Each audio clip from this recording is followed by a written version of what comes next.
Here in California, one of the biggest stories through the whole pandemic has been this startup called Curative. It was a tiny company based in Silicon Valley, and they decided they were going to become this kind of testing powerhouse, and they are now doing this enormous percentage of all the coronavirus tests in California, hoping to get up to about 1 million tests per week. The company is run by a 25-year-old named Fred Turner. So with that, we will head down to LA and talk to Fred.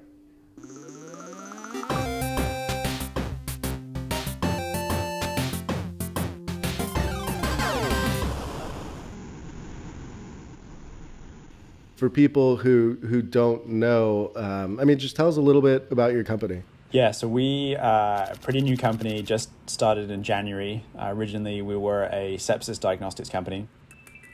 And then in late February, we sort of started to realize that we were not going to have enough diagnostics as a country to do COVID testing. So we moved the entire team from the Bay Area down to LA.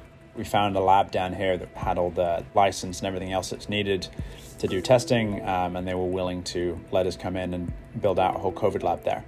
We've also built out a pretty large team helping people set up drive-thrus. So we have all the software for drive-thrus, we have all the training, we have a team that will go out to a city and help them set up drive-thru sites and show them how to run them. And we've scaled up to about 25,000 tests per day now.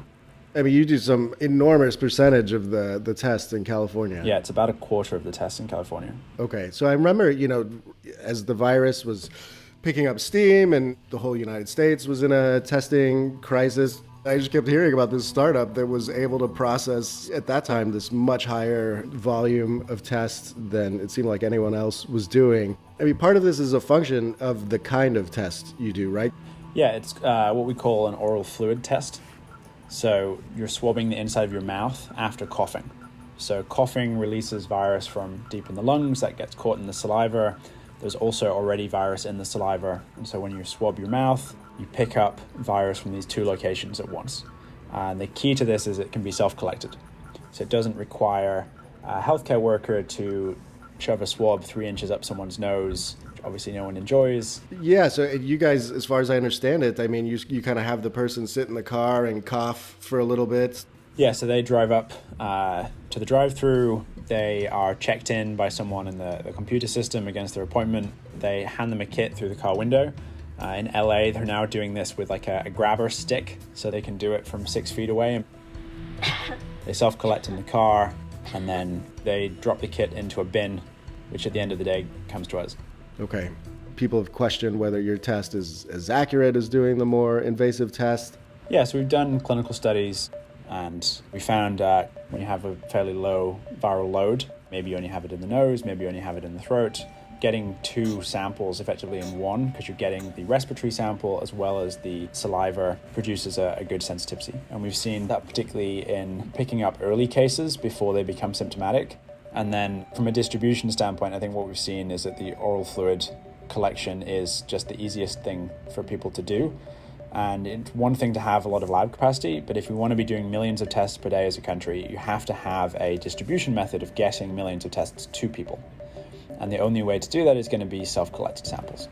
The goal at the end of this month is to get to 25,000 tests and then to grow exponentially from there. How did you convince Governor Newsom and other officials to not only take you seriously, but believe that you guys could scale this thing up to have a meaningful impact on what was going on? Yeah, the team behind it is very experienced in the infectious disease world. And then I think the second part of it is just delivering. A lot of other labs are sort of saying, no, we can't do that many tests. Whereas as a startup, we can move a lot faster than a big company can. Okay. Tell us a little bit about your background. So you're from the UK and you went to Oxford and you dropped out. And you're a young guy, you're 25. So I started off in the UK doing agricultural genomics at a startup testing dairy and beef cows to predict how good they would be for breeding. Did that out in the UK for a few years, then moved it out to California. Why did you drop out of school?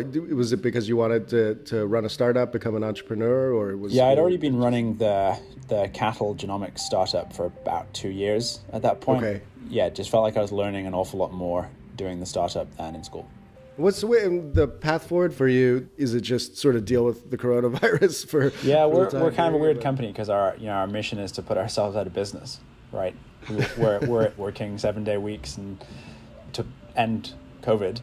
I mean, I've yet to take a day off since we started doing this, and we will continue scaling testing as long as people need more testing. We have drive-through sites, I think, in 10 or more states now across the country. And our current goal is to scale to about 1 million tests per week. I think the other focus for us is we have a pretty great population now of COVID positive patients that we have been trying to utilize for clinical trial enrollment. So can we help with drug development? Can we help with vaccine development and end the pandemic faster? What do you see the next 6 months looking like here in the US? Yeah, we need a lot more testing. Testing to bridge to a vaccine is basically the strategy. Every other path is going to lead to a large number of deaths. So we either stay completely locked down and wait for a vaccine, but as a country like that, we can't do that. So we have to be able to reopen at least some things. And to enable that, we need large-scale testing. We need to be doing millions of tests per day.